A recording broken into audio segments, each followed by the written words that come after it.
Merci. Voilà, uniquement correctionnel pour l'instant. Alors merci beaucoup de m'avoir invité à cette journée de réflexion.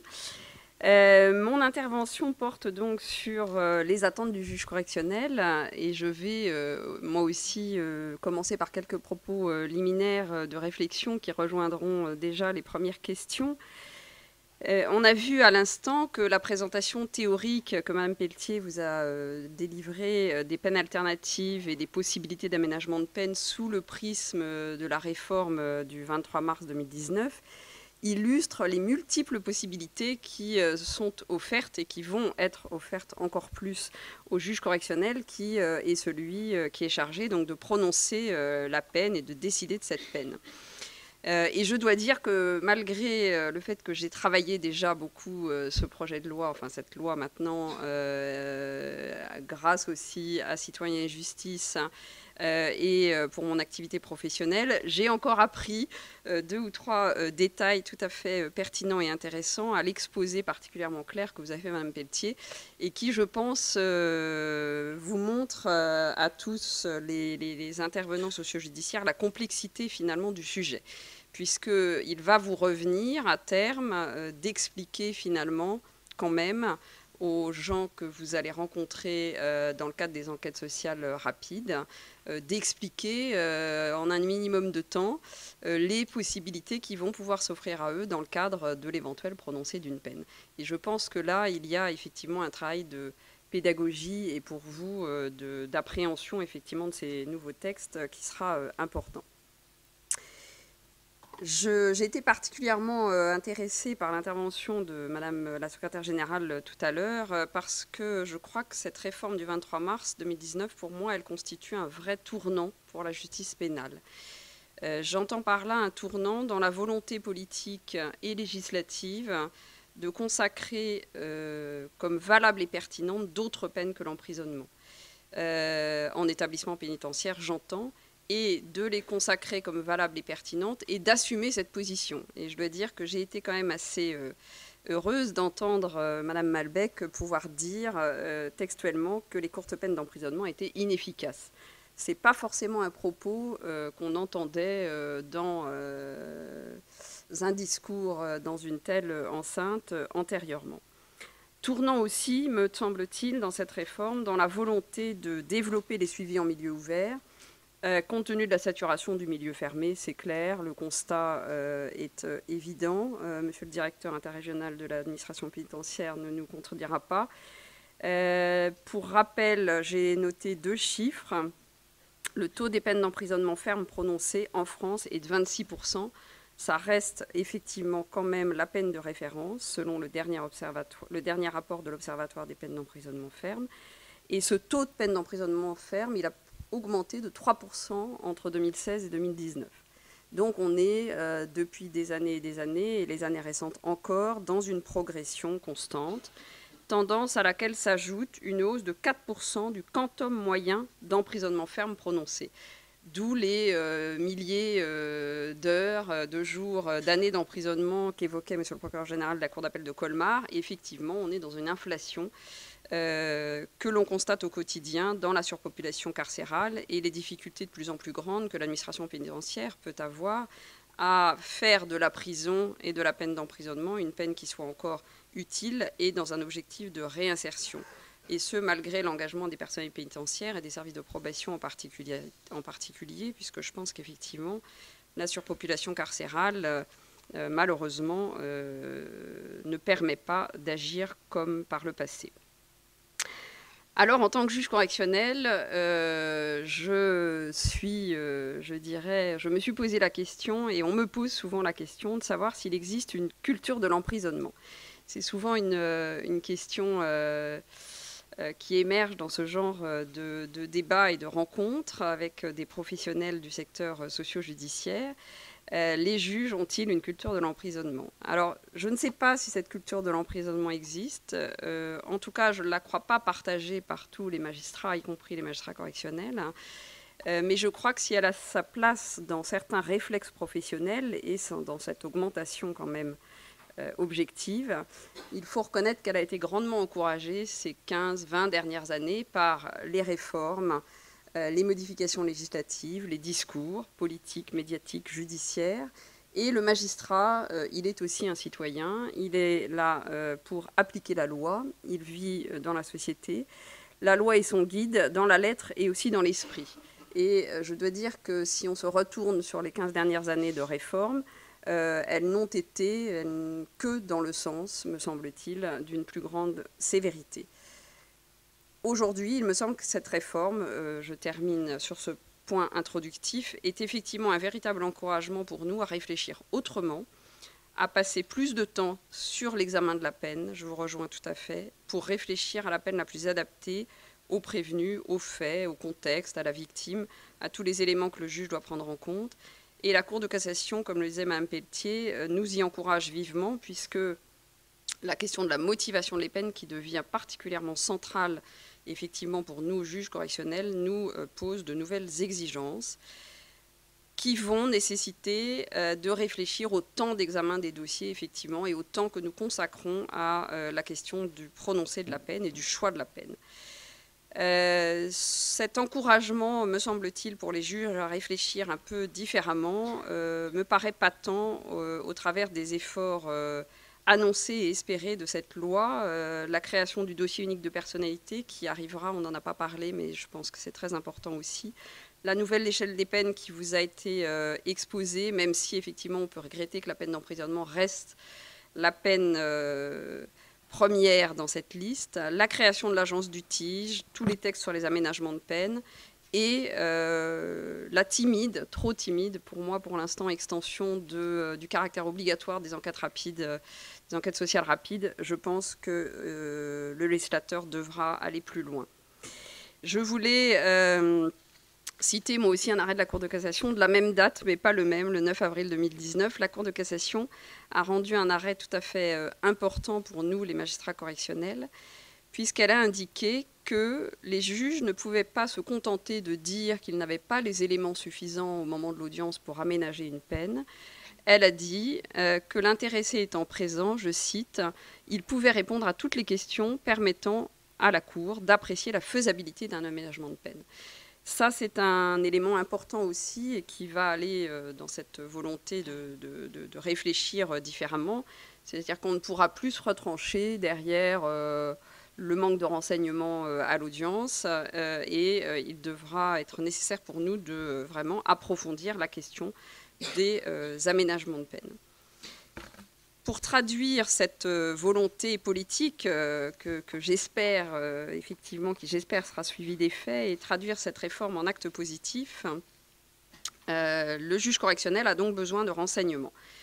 Des renseignements que vous allez apporter les intervenants socio-judiciaires, des renseignements précis, des renseignements vérifiés, des renseignements qui, pour moi, sont réunis par un professionnel formé, et c'est le cas, et c'est important, et des renseignements qui sont présentés avec plutôt une vision socio-éducative qui me semble importante, renseignements sur lesquels nous allons nous appuyer avec l'aide des avocats pour réfléchir, délibérer, de plus en plus seuls avec nous-mêmes, puisque la collégialité s'étiole de plus en plus, donc réfléchir sur la meilleure peine à décider. Et l'enquête sociale rapide, évidemment, c'est l'outil le plus pertinent, le plus intéressant, qui fera partie du dossier, je dirais, avant même d'évoquer le dossier à l'audience, puisqu'on a cette enquête rapide avant en principe, sauf en comparution immédiate, ça peut arriver un petit peu en dernière minute, mais en principe, on l'a avant.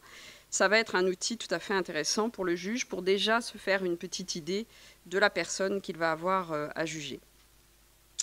Cette enquête sociale rapide, outre les éléments que j'ai indiqués à l'instant sur sa précision, les vérifications, elle doit être effectivement pour moi répondre à deux exigences, une exigence d'information et une exigence de qualité et d'analyse, au sens où il faut, à mon avis, impérativement que l'enquêteur de personnalité analyse la situation de la personne et son devenir. Et ça, c'est un élément qui est déjà réalisé, bien sûr, mais sur lequel, à mon avis, les associations vont devoir peut-être aller encore plus loin pour présenter, je dirais, aux magistrats correctionnels des véritables pistes de réflexion adaptées à la personne, et pas uniquement monsieur travaille de telle heure, à tel endroit, etc. C'est tout l'objet, évidemment, de ces enquêtes.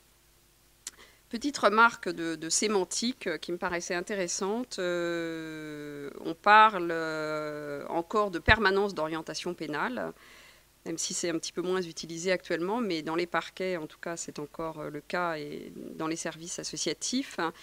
Et je trouve que ce terme de permanence d'orientation pénale, et notamment l'orientation, est tout à fait adapté et bien évocateur de ce que l'on attend, puisque finalement, grâce à l'enquête, le parquet, d'abord, va pouvoir éventuellement avoir des éléments pour orienter la procédure. Alors, ce n'est plus tellement le cas aujourd'hui, parce qu'on est dans des procédures un peu urgentes, de dernière minute, et que les différents parquetiers ont finalement décidé, en fait, souvent, avant d'obtenir le rapport d'enquête rapide, de la procédure qu'ils allaient utiliser, de déferment, de comparution immédiate, de convocation par procès-verbal, avec contrôle judiciaire. Mais néanmoins, je pense qu'il ne faut pas perdre de vue que l'enquête sociale rapide, elle peut aussi être pour le parquetier un élément de décision sur le mode de poursuite face à quelqu'un qui, par définition, a été déféré.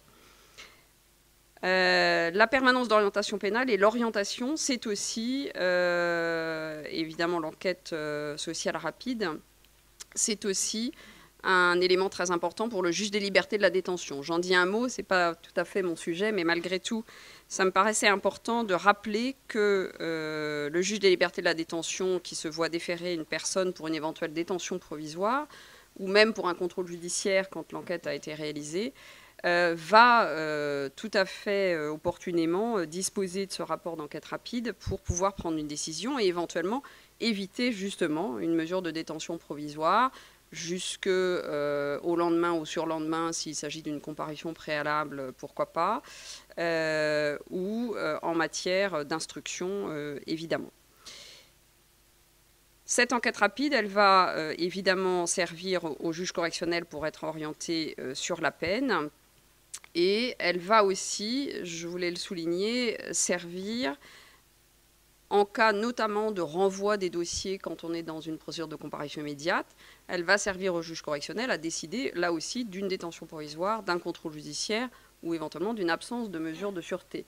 Puisque vous savez qu'en matière de comparution immédiate, le renvoi est quand même relativement fréquent à la demande du prévenu ou pour divers motifs, et que la majeure partie des dossiers qui sont renvoyés aboutissent à un mandat de dépôt le temps du renvoi. Je crois que c'est à peu près 80% effectivement des procédures de renvoi sur comparution immédiate qui sont assorties d'un mandat de dépôt. Là, l'enquête rapide, elle a aussi toute sa place, à mon avis, pour rassurer, proposer un éloignement géographique, des solutions d'hébergement, un contrôle judiciaire structuré, et pour éviter la détention provisoire à ce stade de la procédure, ou éventuellement, même si l'assignation à résidence sous surveillance électronique a connu effectivement peu de développement, essayer de développer cette mesure. Et je dirais que plus les éléments réunis par l'enquête sociale rapide sont rassurants à ce moment-là, évidemment, plus le juge correctionnel il va pouvoir prendre une décision tendant à écarter la détention provisoire. En aparté, et avant de venir effectivement à des considérations peut-être plus techniques et précises, je fais le vœu que l'enquête sociale rapide change de nom.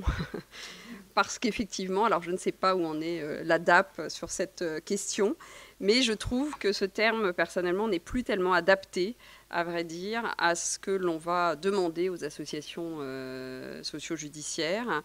Et pour moi, je pense qu'elle pourrait devenir une enquête de personnalité, quitte à trouver pour celle de l'instruction plus approfondie un autre terme, pour ne pas les confondre.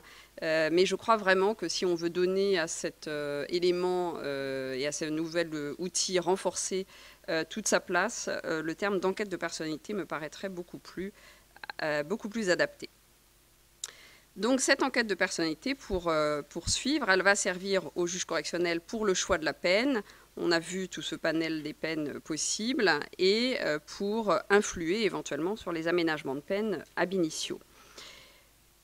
On a évoqué ce matin, Mme Pelletier le disait, la question de la place de chaque juge, entre le juge correctionnel, le juge d'application des peines, et la question de la redistribution, j'ai trouvé que votre terme était intéressant, des rôles entre l'un et l'autre. Je crois qu'effectivement, cette loi, elle a vraiment comme, je dirais, comme logique sous-jacente l'idée que jusqu'à présent, et depuis l'essor du juge d'application des peines, dont la fonction s'est considérablement développée depuis 30 ans et depuis une quinzaine d'années en particulier, elle a pour vocation, cette loi, à rapprocher effectivement l'exécution de la peine du magistrat correctionnel et du tribunal correctionnel.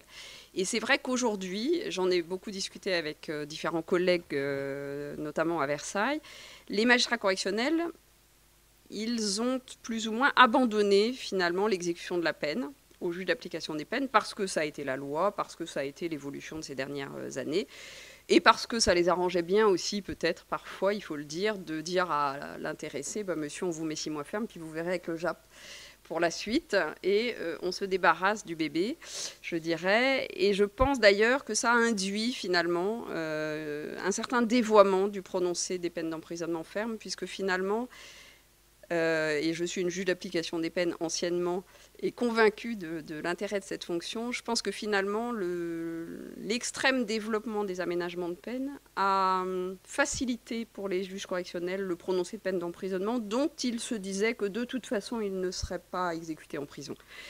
Et à la fin, on se retrouve avec des volumes effectivement de peines d'emprisonnement qui ne cessent d'augmenter. Tout ça pour dire que, effectivement, les juges correctionnels actuellement, sauf ceux qui sont éventuellement passés par des fonctions de juge d'application des peines, sont très ignorants de ce qui se passe à l'application des peines, des modalités réelles, concrètes de suivi des condamnés, est-ce que le bracelet électronique, finalement, ça empêche effectivement les infractions, est-ce que la libération conditionnelle, c'est pas quand même trop light comme suivi. Et finalement, la seule modalité d'exécution des peines dont ils gardent véritablement la maîtrise, les juges correctionnels, c'est le mandat de dépôt. Et le mandat de dépôt, eh bien, il est de plus en plus prononcé. Statistiquement, c'est très clair. Et au moins, j'ai envie de dire, le juge correctionnel, il est sûr de ce qui va se passer. C'est-à-dire que la personne, elle va être en détention, soit en attendant son jugement, soit en exécution de sa peine. Et donc là, je crois qu'il y a une vraie évolution des mentalités et un rétropédalage, je dirais, pour revenir en arrière et replacer le juge correctionnel comme un acteur plein et entier, je dirais, de la peine qu'il prononce dans toutes ses conséquences. Et je crois que c'est une réforme assez ambitieuse pour laquelle les juridictions vont avoir un effort à faire et les cours d'appel aussi pour se lancer avec détermination, je dirais, dans les moyens, les méthodes, les outils pour développer et créer cette évolution des mentalités. Alors, en ce qui concerne plus précisément l'enquête sociale rapide et les attentes, je reviens au texte de l'enquête sociale rapide. Le texte actuel dit qu'elle doit permettre de vérifier la situation matérielle, familiale et sociale et, très important pour moi, informer sur les mesures propres à favoriser l'insertion sociale de l'intéressé. En mars 2020, s'y ajoute que l'enquête devra vérifier la faisabilité matérielle de certaines peines ou aménagements de peine. Donc on revient à l'idée que vous allez devoir maîtriser, je dirais, de manière quand même assez précise, me semble-t-il, les différents types de peines, les différents aménagements de peine, les conditions locales d'exécution, du travail d'intérêt général, de semi-liberté, de bracelet électronique, pour que vous puissiez adapter finalement vos propositions, vos suggestions, vos préconisations dans les enquêtes sociales rapides, d'un examen tout à fait concret en rapport avec la situation de la personne, pour pouvoir permettre effectivement de proposer des solutions pertinentes et que le tribunal pourra éventuellement suivre. Le mandat, pour moi, est très clair du Code de procédure pénale désormais. Et je crois qu'il faut vraiment anticiper, vous, les associations, les services de probation, l'administration pénitentiaire et les juridictions, pour s'atteler effectivement à décliner déjà localement comment on va pouvoir fonctionner. Alors, au-delà des préconisations nationales que nous attendons, qui sont en cours de réflexion, et notamment des trames, je crois qu'il faut réfléchir localement sur effectivement le contenu tout à fait concret des trames. Pour parler 2 minutes de Versailles, nous avons réfléchi effectivement aux items qui sont dans les trames d'enquête sociale rapide. Nous y avons ajouté tout ce qui concerne le lieu de travail, le temps de travail, est-ce que la personne a un véhicule, comment elle se rend à son travail, quels sont ses horaires, etc. Toutes ces modalités tout à fait pratiques. Nous y avons ajouté tout ce qui concerne le domicile, qui est un élément tout à fait essentiel. Est-ce qu'il est titulaire du bail, le prévenu, il ou elle? Est-ce qu'il est locataire? Est-ce qu'il est propriétaire? Avec qui vit-il? Qui l'héberge? Qui serait le maître des lieux? Puisqu'en matière de bracelet électronique, il faut l'accord du maître des lieux pour pouvoir faire un bracelet électronique. Est-ce qu'il est d'accord pour un éventuel bracelet électronique? On l'a déjà intégré dans nos trames d'enquête sociale rapide. Est-ce qu'éventuellement l'hébergeant, si l'enquêteur de personnalité peut avoir un contact avec l'hébergeant, est d'accord pour un bracelet électronique, sous réserve effectivement d'un minimum d'explications que vous pouvez donner, et sous réserve aussi que le tribunal doit s'assurer du consentement de l'intéressé pour un bracelet électronique, mais c'est déjà une étape qui peut être discutée au moment de l'enquête sociale avant l'audience. Et puis on a ajouté, est-ce que l'employeur est avisé de la procédure ou peut être avisé de la procédure? Ça nous a paru important en termes d'aménagement de peine pour savoir effectivement, par exemple en matière de semi-liberté, si des modifications horaires seraient nécessaires, etc. ou en matière de bracelet. Bref, tout un tas de petites cases, je dirais, tout à fait pratico-pratiques pour que on puisse avoir ces éléments de réponse sur le papier, discuter entre l'enquêteur de personnalité et le mis en cause prévenu, et pas comme ça, effectivement, à la fin de l'audience, au moment où on aura déjà indiqué à la personne qu'on va le condamner à 8 mois, 1 an d'emprisonnement, qu'il ne sera pas forcément à même de répondre à des questions technique et il sera un peu sous le coup du choc éventuellement de l'annonce de cette peine. Donc je crois que c'est vraiment des questions qu'il faut anticiper. Ensuite, je pense qu'il faut insister beaucoup sur la question de la formation des enquêteurs de personnalité associatifs, puisque les services de probation sont peu nombreux à exécuter ces mesures d'enquête sociale rapide. Et le champ associatif est très présent. Il faut que les différents intervenants soient formés, alors juridiquement, je l'ai dit à l'instant, mais aussi localement aux décisions un peu habituelles du tribunal correctionnel local, à ce qui existe en matière de stage concrètement, à ce qui existe en matière d'aménagement de peine, les quartiers de semi-liberté, les bracelets, où se passent les l'écrou, comment ça s'organise. Aller visiter les centres de semi-liberté ou les quartiers de semi-liberté, ça me paraît extrêmement important pour que chacun se rende compte de ce dont il s'agit exactement. Tout cela en lien avec les services de probation qui peuvent aussi faire un travail pédagogique sur notamment la question du bracelet électronique et de la future DDSE, puisque c'est quand même des contraintes assez importantes pour les gens et il y a beaucoup de questions techniques que se posent les gens. Donc ce travail de formation me paraît incontournable, je dirais, pour préparer notre future enquête de personnalité de mars 2020. Et puis, il y a des questions alors, à laquelle je n'ai pas forcément de réponse, et je crois que la direction de l'administration pénitentiaire travaille certainement dessus, et vous aussi. Est-ce que, effectivement, il faut réfléchir localement à d'autres formes de placement extérieur, puisque c'est une mesure que Madame la secrétaire générale indiquait vouloir aussi promouvoir. C'est vrai que pour les aménagements de peine prononcés par le tribunal correctionnel, ça paraît de prime abord assez compliqué, puisque par définition, l'association n'a pas rencontré le condamné. On peut difficilement lui expliquer à l'audience en quoi consiste un placement extérieur. Donc, faut-il mettre en place de nouvelles modalités du placement extérieur, avec des accueils peut-être un peu différents, des modules d'entrée et de sortie un peu différentes, pour pouvoir l'adapter cet aménagement de peine ab initio qui se fait un peu à l'aveugle et un peu dans l'urgence, il faut bien le dire, hein. C'est vrai que nous, le tribunal correctionnel, on ne va pas avoir du tout les mêmes, je dirais, les mêmes exigences que le juge d'application des peines, parce qu'il n'y aura pas de travail de réflexion, il n'y aura pas des rendez-vous réguliers, il n'y aura pas d'explications, il n'y aura pas de visite, enfin voilà, il n'y aura pas tout cet amont sur un éventuel aménagement de peine tel qu'on les connaît aujourd'hui quand ils sont décidés par le juge d'application des peines. Ça se fera à chaud. Le jour du déferment, le jour de l'audience de comparution immédiate, et il faudra qu'on puisse prendre une décision un peu rapide, alors peut-être avec un petit peu plus de prise de risque, et peut-être des aménagements qui seront moins adaptés. J'entendais effectivement la question de l'adaptation de la peine.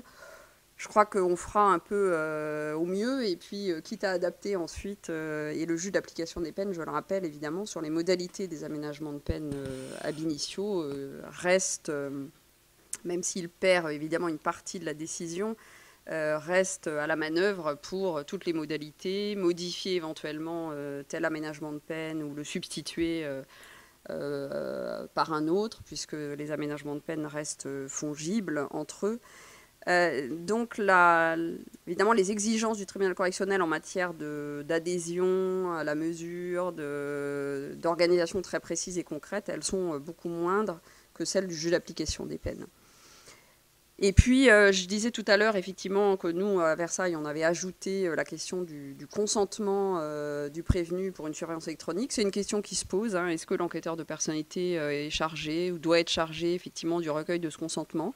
C'est pas forcément ni très facile pour l'enquêteur de personnalité, ni forcément, ce sera peut-être pas une volonté de la part des juridictions dans lesquelles vous allez intervenir. Toutes ces questions, ce sont des questions qui sont effectivement à discuter dans les juridictions, avec les juges d'application des peines, bien sûr, avec les services de probation aussi, et avec les magistrats correctionnels. Autre question un peu sur la conclusion de l'enquête de personnalité, je me suis beaucoup interrogée, et il y a un certain nombre de résistances, je dirais, sur jusqu'où doit aller l'enquête de personnalité, que doit-elle proposer, suggérer, préconiser. Je crois qu'il faut se lancer et peut-être oser aller un peu au-delà de ce qui se fait souvent, pour vraiment s'engager, prendre position, pas trop timidement, sur ce qui paraît le plus pertinent pour la personne. Alors, ça l'est déjà, je trouve, en matière de sursis avec mise à l'épreuve. C'est une mesure qui est souvent préconisée dans les conclusions des enquêtes sociales rapides. Je crois qu'il faut vraiment aller franco, je dirais, pour dire que pourquoi pas une semi-liberté paraît pas du tout adaptée parce que telle et telle raison, un bracelet électronique pas non plus parce que telle et telle raison, ou telle autre mesure. Voilà, je pense qu'il y a un travail à faire sur jusqu'où doit aller l'enquêteur de personnalité. Et c'est vrai que du côté des magistrats, comme du côté des avocats, il y a une certaine résistance, parce que moi j'ai des collègues qui m'ont dit « Ah bah oui, mais si l'enquêteur nous dit le PSE c'est bien, on va être un peu lié finalement, ou l'avocat va s'emparer de cette proposition et finalement on va avoir du mal à faire autre chose ».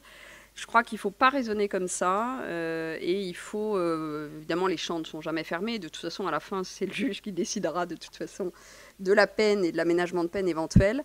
Et je pense que là-dessus, les circulaires à venir d'application des textes, voire les décrets qui seront nécessaires, je pense devraient vraiment ouvrir la voie de ces propositions véritables dans les propos conclusifs de l'enquête de personnalité. Il faut réfléchir aussi dans l'objectif de cette loi de mars 2020 et dans la pratique actuelle à la question des modalités de réalisation de l'enquête sociale rapide ou de l'enquête de personnalité. Est-ce qu'on peut imaginer, on s'est posé la question à Versailles, nous, de les réaliser par visioconférence avec les commissariats de la gendarmerie, pour gagner du temps, je dirais, et les faire un peu en amont, et pour pouvoir permettre de meilleures vérifications. Puisque nous, la question à laquelle on se heurte beaucoup, comme dans beaucoup de juridictions, je pense, c'est la question du temps de vérification. À Versailles, les gens sont déférés le matin à 9 h, il n'y a pas de petit dépôt. Toutes les enquêtes sont réalisées entre 10 h et midi, en gros, le temps que les choses s'organisent. La rédaction et les vérifications, ça se fait à l'heure du déjeuner. L'enquête, elle est déposée à 14 h sur le bureau du président d'audience. Et donc, on voit qu'entre 12 h et 14 h, il y a peu de vérifications. L'employeur n'est pas forcément joignable. Le service de probation n'est pas joignable parce que c'est l'heure de la fermeture du service et c'est difficile aussi d'avoir des informations. Et finalement, l'idée de réaliser les enquêtes de personnalité, ça se fait déjà parfois dans les commissariats ou les gendarmeries, notamment en province, en amont. Ça laisse à l'enquêteur de personnalité effectivement du temps de rédaction et de vérification qui est important. Ce n'est pas toujours réalisable et ça ne peut pas se faire en grand nombre. D'où l'idée de cette visioconférence. On ne l'a pas mise en application, mais on y réfléchit encore. Et puis ensuite, il y a la question de l'accès à la fouille qu'il faut résoudre pour pouvoir vérifier ces informations, puisqu'effectivement, les gens ne savent plus du tout les numéros de téléphone portable, moi y compris. Et je sais très bien que les mises en cause et prévenus vous disent qu'ils ne sont pas capables de vous donner ces numéros. Donc il faut régler localement les accès à la fouille. Et il faut régler la question des locaux, justement, pour que les enquêteurs aient le temps et, je dirais, le confort nécessaire, me semble-t-il, pour réaliser une enquête plus approfondie, puisque c'est ce qu'on vous demande. Je crois qu'il faut réfléchir aussi au lien des associations qui réalisent la majorité de ces enquêtes avec le service de probation. Et effectivement, je trouve que actuellement encore, le tribunal correctionnel est très peu informé finalement des mesures qui sont en cours ou qui viennent de se terminer au service de probation, dans les services de probation. On a des informations évidemment quand il y a un sursis mis à l'épreuve en cours, puisque en général le juge d'application des peines est sollicité pour avis et on a un avis, on a en général le rapport du service de probation. Mais pour tout le reste, en général, on n'a rien. Et s'il n'y a pas un contact, je dirais, tout à fait téléphonique ou physique entre l'enquêteur de personnalité et le service de probation, on ne sait pas comment s'est passé l'éventuel dernier bracelet électronique de la personne. On ne sait pas comment s'est passée l'exécution d'un travail d'intérêt général qui apparaît au casier, s'il a été réalisé, s'il n'a pas été réalisé. Et ça, je trouve qu'il y a vraiment une déperdition d'informations qui me paraît tout à fait préjudiciable à notre travail, à tous, je dirais, les uns les autres. Alors à Versailles, on a essayé de commencer à réfléchir à ça. On a mis en place, par exemple, un accès au logiciel API de l'administration pénitentiaire pour les magistrats correctionnels. Donc on peut aller regarder, nous, dans notre bureau, en préparant nos dossiers, les derniers rapports, voir les imprimer, les communiquer aux avocats, etc. Mais en fait, dans la pratique, on a réalisé que ce n'était pas suffisant d'abord et pas si pratique que ça, que tout le monde n'avait pas le temps de le faire. Du coup, ça crée une certaine inégalité entre les prévenus pour lesquels on arrivait à le faire et les prévenus pour lesquels on n'arrivait pas à le faire. Donc je pense qu'il y a vraiment une question importante à travailler et à régler dans la collaboration et la complémentarité avec l'administration pénitentiaire. Pour conclure, j'ai 5 points que je voulais évoquer. D'abord, rapidement. D'abord, cette idée de renforcer les liens entre les services de probation et les associations, mais aussi entre les magistrats entre eux. Je l'ai indiqué tout à l'heure, entre les juges d'application des peines, les magistrats correctionnels. Nous avons un travail dans les juridictions à faire pour décloisonner nos services, se rencontrer, savoir ce que font les autres, fluidifier les circuits. Et ça, c'est le travail des chefs de juridiction, des chefs de pôle pénal. Et il faut absolument que les présidents et procureurs généraux, et Premier Président impulse, me semble-t-il, cette dynamique. Deuxième point, moi je crois qu'il faudrait donner au tribunal correctionnel le droit d'ordonner des enquêtes de personnalité. Ça n'est toujours pas le cas aujourd'hui dans ces textes, hors le cas tout à fait limitatif de l'ajournement, mais que nous prononçons très rarement. Et je pense qu'il serait intéressant, dans l'idée de développer ces enquêtes de personnalité, que le magistrat correctionnel, dans le cadre d'un renvoi, puisse ordonner ces enquêtes de personnalité. Je pense effectivement, et je souscris aux propos de Madame la Présidente ce matin, que ce travail plus approfondi, qui va demander plus de temps, plus de vérification, devra aboutir d'une manière ou d'une autre à revaloriser le tarif des enquêtes sociales rapides, et qu'il faut se donner les moyens de cette loi ambitieuse. Je crois, quatrième point, qu'il ne faut pas oublier les contrôles judiciaires. J'en ai dit un mot tout à l'heure. Ça me paraît important parce que finalement, en y réfléchissant, je me suis dit que le rapport de contrôle judiciaire, c'est à peu près une enquête de personnalité, grosso modo. On aura les mêmes éléments. Et cette réflexion sur les enquêtes sociales rapides, elle doit nous mener à poursuivre aussi, je pense, la réflexion sur le nombre de contrôles judiciaires et le contenu des contrôles judiciaires. Moi, je crois vraiment très fermement que plus le contenu du contrôle judiciaire est structuré, important, rassurant, là encore, j'emploie ce mot à dessein, pour le juge, à quelque stade de la procédure qu'il soit, plus on évite la détention à quelque stade de la procédure qu'elle soit. Et plus on aura des aménagements de peine ab initio prononcés par le tribunal correctionnel, et plus on aura, pour répondre à la question de la présence à l'audience, effectivement, qui est un souci tout à fait majeur, plus on aura des prévenus présents à l'audience. Puisque par définition, moi je crois que tous les gens qui passent et qui sont sous contrôle judiciaire, ils comparaissent à l'audience. C'est extrêmement rare qu'ils ne viennent pas à l'audience, puisqu'ils ont été accompagnés, effectivement, dans la préparation de l'audience, y compris par l'association.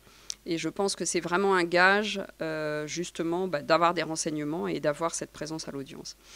Et enfin, c'est qu'ensuite, ce sont les avocats qui interviendront. Nous allons devoir travailler beaucoup plus avec les avocats qui doivent vraiment devenir force de proposition à l'audience pour instaurer ce débat sur la peine que vous évoquiez, monsieur le procureur général, qui me paraît effectivement tout à fait pertinent à développer.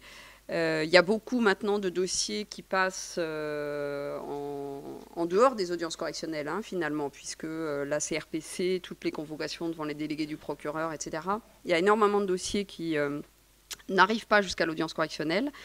Mais finalement, j'ai regardé les statistiques, il y en a toujours à peu près autant qui sont jugés par les tribunaux correctionnels. C'est grosso modo, finalement, le nombre de dossiers qui sont envoyés dans d'autres voies de poursuite n'influe pas tellement sur le nombre de dossiers qui sont jugés en correctionnel.